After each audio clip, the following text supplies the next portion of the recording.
Fool's gold refers to a shiny yellow mineral that can easily be mistaken for gold. Metaphorically speaking, it refers to something that seems like a good deal on paper and looks, but disappoints in practice and execution.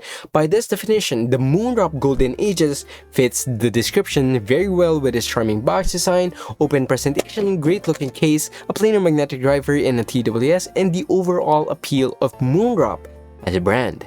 Today, we will look at the Moondrop Golden Ages again in its 4,500 pesos or $80 price tag and what it has to offer. Starting it off is this great unboxing experience from the stunning box art at the front and the tech specs at the back. Opening the box builds up on the experience with its black minimalist box, which presents the products in a neat and organized manner. More into that later. Underneath that tray are the paperwork and this very cool albeit creased poster of the box art, which is something I find to be a great touch. Alright, so now for the things that actually matter. First of all is going to be the case with a silver and blue metallic finish with a retro design for the outer shell and an orange inside with the pairing button at the back. Included in the box is a silicone case with the same design language, a short Type-C cable, and 3 extra ear tips. The unboxing experience as well as the accessories are mostly great, where I would say that it's a 3 out of 5, where everything's well presented and protected for the most part, but is held back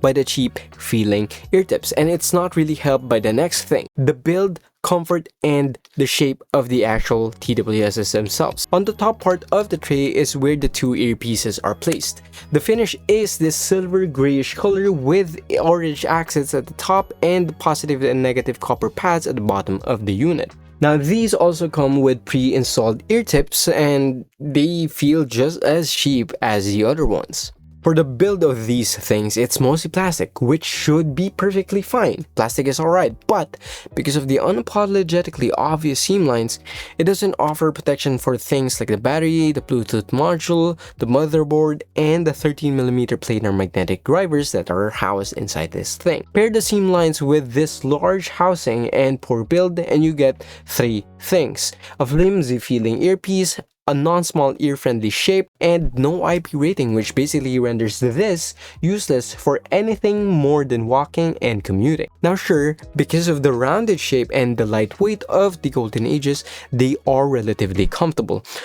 Unless of course if you have small ears just like mine, where it touches the sides of my ears a lot, as you can see here. That said, I give them a 1.9 out of 5 rating for the build, shape, and comfort, as besides the horrendous build quality, it also gets very irritating after a while. Now let's talk about sound, and here's where things take a turn for the better. Out of the box, these deliver that signature Moondrop flavor. It's a neutral-ish reference tuning with a tasteful bass boost. Personally, I find that the vocals are forward and bass hits feel full without being muddy. And surprisingly, even in my daily commutes, the bass held its own. It didn't get swallowed by the low-end rumble of Manila traffic. If you also install the Moondrop Link 2.0 app, you also get 5 additional profiles. The first one is the reference EQ, which is what you get out of the box. It leans to a more near neutral sound with a bass boost that gives kick drums and bass guitars life without overwhelming the mids. It's my go-to for most genres, from Joe Hisai's Summer to 50 Cents in the Club. Balanced and controlled, yet still fun. Second is the monitor EQ profile, which strips the warmth in the vocals and leave you with this thin, fatiguing sound that highlights the treble harshness. Third is the bass head EQ profile, which sounds promising by name, but the results are actually quite a bit confusing. It boosts the sub bass while cutting into the mid bass and lower mids, ironically giving you less perceived bass than the default profile. Fourth is the 5128 target EQ profile, where things start to get really interesting. Bass is stronger, mids stay forward, and the trebles pulls back a bit. This one became my go-to for EDM, pop, and anything that needs a bit more punch and bass without going way too overboard. For the last thing is going to be the secret EQ profile. That that takes the template of the 5128 EQ profile and tones it down with less sub-bass and a more laid-back treble. Now, on top of everything that's included in the app, you also get support for SBC, AAC for iPhones, LC3, and LDAC, which is great if you're using a device that supports it and want higher resolution wireless audio. By the way, if you're not sure what those codecs mean or why they actually matter or what they do for that matter, I have a separate video right over here breaking them down if you're interested. So,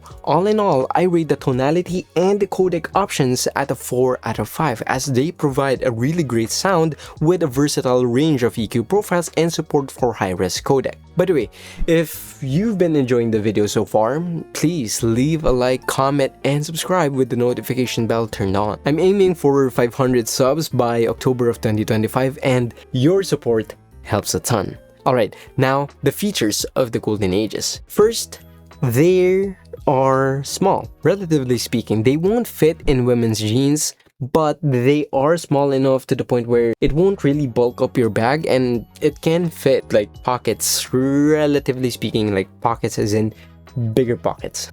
You also get a front LED indicator on the case where it lights up green when the battery is above 10% and orange as you can see here when it drops below 10. Battery wise, I get up to 3 hours of continuous use with LDAC and ANC on from a single charge and a maximum of 4 hours while ANC is off and I'm using SBC. This is actually lower than the average like battery life of TWS's in this price bracket. But I also have to say one more thing which may be a hit or miss for some people.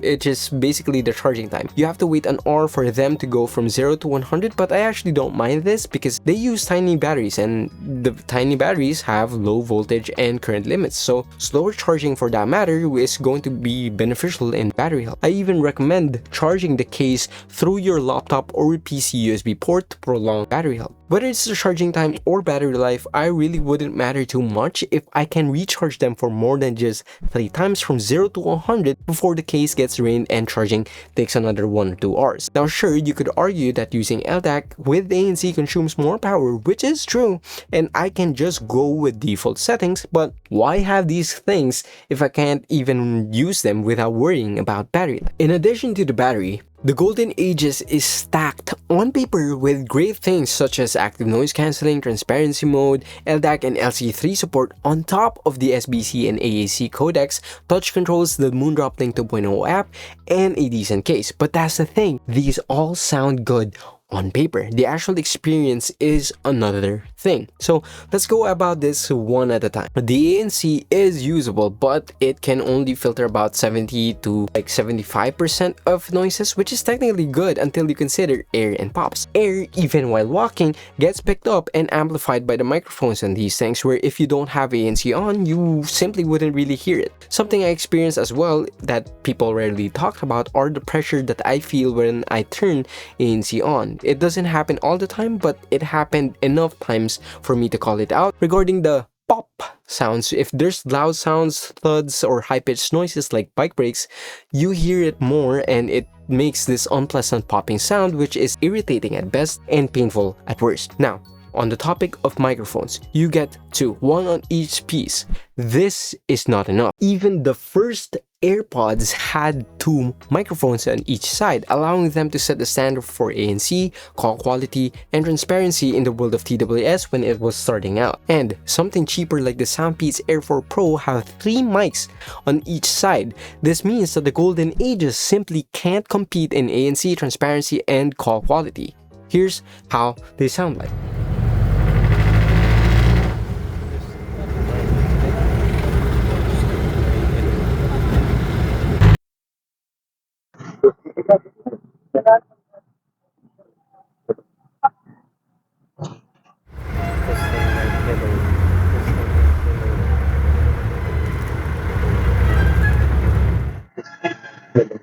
Testing like hello. 1, 2, 3. Hello. Hello. 1, 2, 3. Hello, testing. 1, 2, 3. Hello. Testing. Standing, testing. 1, 2. Hello, hello. Standing. Testing. Hello. Hello. Hello, hello, hello, testing, hello. 1, 2, 3. Hello. Hello. Hello. Testing. Hello. 1, 2, 3. I would say that the microphone quality is a deal breaker, as one of the selling points of TWS is its convenience, where if somebody calls and they can't hear me, I have to get my phone, disconnect them from the TWS, switch to my phone's onboard microphone, which sounds easy until you consider the fact that I get calls from my mom while I'm crossing the road or while my phone's in the bag, which is not going to be great at all times. And I really can't ask them to pause a bit because, well, they can't hear or understand what I'm saying. So because of the poor microphone quality, transparency mode is practically unusable and borderline painful when I use it on busy street. Connection wise, whether it's SBC, AAC, LC3 or LDAC, it really doesn't matter. These disconnect enough times that it becomes really extremely annoying, where it also occasionally skips tracks or pauses despite me not being in proximity of the touch controls here. So while on the topic of touch controls, despite being used to them and quite frankly, like the newer firmware has this toot sound whenever you tap it, they sometimes simply don't register or just do an entirely different thing than what they're supposed to do. And despite being also given the ability to somewhat change what the touch controls does in the app, it's still inconsistent and flimsy. That is, of course, if you can even get the app open. I experienced multiple times like wanting to turn something on like the ANC on the app because the touch controls doesn't work, but surprise surprise, the app also doesn't work. If anything, the only thing that actually works 100% of the time is the seamless connection to the device it previously connected to. With the number of times I simply removed these like out of frustration, I rate the features at a 2.2 out of 5 as they fail to provide even the most basic things such as a usable microphone quality. Now sure, these aren't for the regular guys, it's for audiophiles. No, shut up. Tonality and tuning is one thing, and by all means, technicals are also decent in such a way that soundstage is typical IEM soundstage. Imaging provides a general position of instruments, and separation is also decent where I can hear individual instruments of a track even on the busier parts. And speed is as expected of a planar magnetic driver where it's snappy, fast, and generally just quick. But this is a TWS. You don't simply buy a TWS just for the sound. You also buy it for the convenience and the features. In which case, the Golden Ages is nothing more than a pretty face with a good voice with no substance or character. It's also borderline boring with how neutral the tuning is, and given that these will be used for commutes, walks, and exercise and other activities that warrant the need for convenience, you're better off with something cheaper like the Soundpeats Air 4 Pro. In conclusion, the Moondrop Golden Ages fall in the category of C- tier, where I don't really find anything good about it except for the sound. If you're curious why it's a C- tier, here's how I grade TWSs. It's different from how I grade wired IEM, so I'm not going to refer to an older video. Links on where to buy the Golden Ages are also going to be in the description, and remember that they are affiliate links, so it helps me make more honest reviews just like this one without sponsorship pressure or additional costs to you. So if you would like to support the channel, please use them. Comment down below if you agree or disagree with what I've said about the Moondrop Golden Ages, and leave a like, subscribe, share the channel to a friend, and click somewhere on the screen right now if you're interested in another video of mine. YouTube thinks you'll like this, so I say give it a go. That's been the Golden Ages. I'm Charles. Bye!